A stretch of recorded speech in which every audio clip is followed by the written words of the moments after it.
How much did it feel like you, particularly offensively, kind of needed this type of game? Needed it badly, It's been a long time since we even shot 50% from the field, so to shoot over 60 felt like the floodgates kind of opened up for us. So great night for the whole team. It was a really well-executed offensive game, and then, we caught them on the back-to-back, which helped, but, our defense was solid, and great start to the game, and there weren't any let-ups, so it was a really good night for us. Pace, seemed like it was great all night. Just what did that open up for you guys tonight?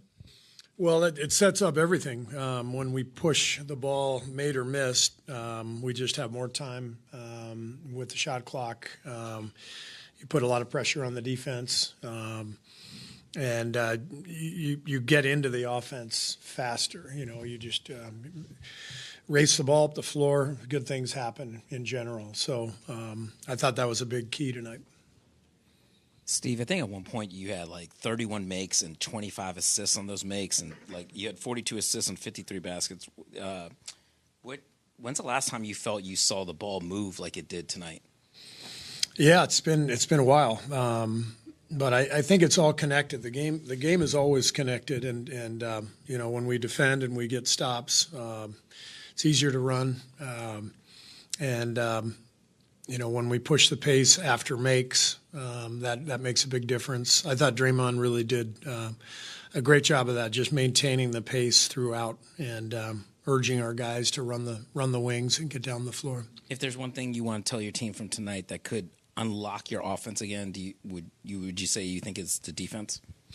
I don't think there's one thing. I think it's just a combination of everything you saw tonight.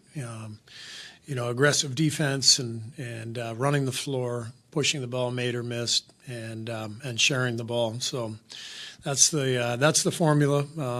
I do think that we can start to develop a rhythm, and I like this rotation. Dennis is a fantastic on-ball defender, and so to be able to have him guard a guy like Maxey right from the start is a huge plus for us. And I thought he set a tone with his defense. He also really pushed the ball around the floor, and so he's a fast point guard. I think we're really asking him to play even faster, and to, if he doesn't have the ball, to just run up the floor instead of coming back and getting it. So I think it's a little bit of an adjustment for him, like it would be for anybody coming into a new team in the middle of the year and not having a training camp. So it looks like he's starting to get more comfortable with what we're trying to do. And like I said, just the defense that he brings on the perimeter, to me, is game-changing, and I think it's going to allow us to match up with teams a lot better. Steph passed Michael Jordan for the most 30-point games after 35-year-olds among guards. What makes it so tough to perform like this at this stage of a career as a guard? Well, I think maybe Steph's most underrated quality is just his endurance and his incredible fitness level. He's worked so hard over the years. You look at pictures of him from his first few years in the league, and he doesn't even look like the same guy. He's just built up his body, but also worked on his skill throughout. Those years where he's learning how to play through fatigue. Not just about getting stronger and building more endurance, but maintaining and improving a skill level throughout with people draped all over him. Pretty incredible. So that was a great stat. There was a lot going on there, but if you have any others, let me know. Well, during the third quarter, were you trying to take him out? Was I trying to take him out when they? Were you trying to sub him out? Oh, yeah. I was going to take him out, and then Dennis said, "You want me to give him one more shot?" And I said, "Yeah." So Dennis stayed at the scorer's table, and I told Dennis, if he misses, it's your fault. This was your suggestion. So fortunately, he made it, and then I asked Steph. We asked Steph during the timeout if he wanted to stay in, and he said, "No, let's make the sub." So. Steve, your guys' depth was talked about so much at the beginning of the year with going 12, 13, 14 deep. But is this almost more what you envision? You're kind of trimming down, but you had 7 guys double digits, I think 5, 15-plus points. Just multiple guys contributing on both sides of the ball tonight. I mean, that's always what you want, to have a set rotation and get, really consistent efforts off the bench. And it's obviously not going to happen every night, but I think it can happen pretty consistently. I haven't mentioned J.K. I think this was his 5th straight great game. Even last game when he didn't shoot well, I loved his rebounding. I loved his effort. I just think Jonathan is continuing to break through and understand exactly what his role is, what we need from him. He was brilliant again tonight. I also just want to point out, Kyle and Loon, we're so lucky to have those guys on the team. They're the most professional guys you could ask for as a coach, as a teammate.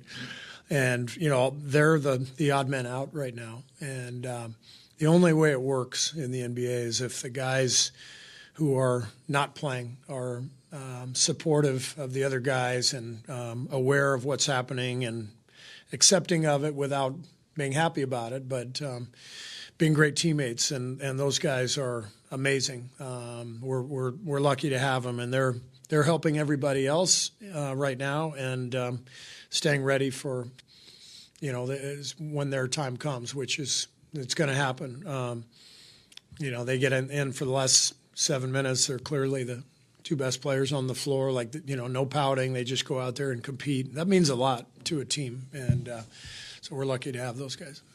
There was talk, from you about wanting to kind of trim to a sharper rotation for a while. You obviously, as you're mentioning, have done it now. Was there a moment, a point, maybe a post game that you decided it had to be now?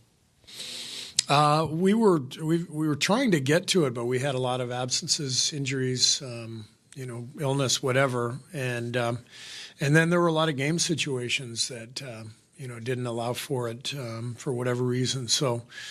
I do think it's been a concerted effort, the last 4 games, and the indicator really is Loon and Kyle. I think they were DNP the last 3 games, if I'm not mistaken, at least 2. But we're really trying to get to a set rotation. If everybody's healthy, then it's still tricky because we got BP and Gary coming back. And we got a really deep roster and a lot of guys who can play. We also have talked about our shooting and the need to get more shooting on the floor. Great to see Moses the last couple games knocking down shots. Lindy as well. So it's not easy. And I'd love to stick with one rotation, but as soon as we're down 10 in the third quarter and we need someone, I'm going to put that guy in. It's just it's a hard balance to find. Steve, Steph is the first player to go 8 for 8 or better on threes and record 10 assists in NBA history. You've seen him do. How do you guys know this off the top of your head? It's really impressive. I have ESPN stats in there. Oh, you have a phone. Yeah, but this is the most he's made gone perfect 8 from 3. So you've seen him do a lot of incredible things. What was it like watching him tonight? It was just fun. I love the bank. It was, I think that was his 6th one, if I'm not mistaken, and he deserves these nights. Everything he does for us and endures. It's so fun to see him do this, and our fans and our coaches, we're all spoiled, watching him play night after night. But we need to cherish these nights. He's not going to be around forever, and he is one of the most beautiful basketball players who's ever lived, and we're lucky to be watching him. Oh, I don't care.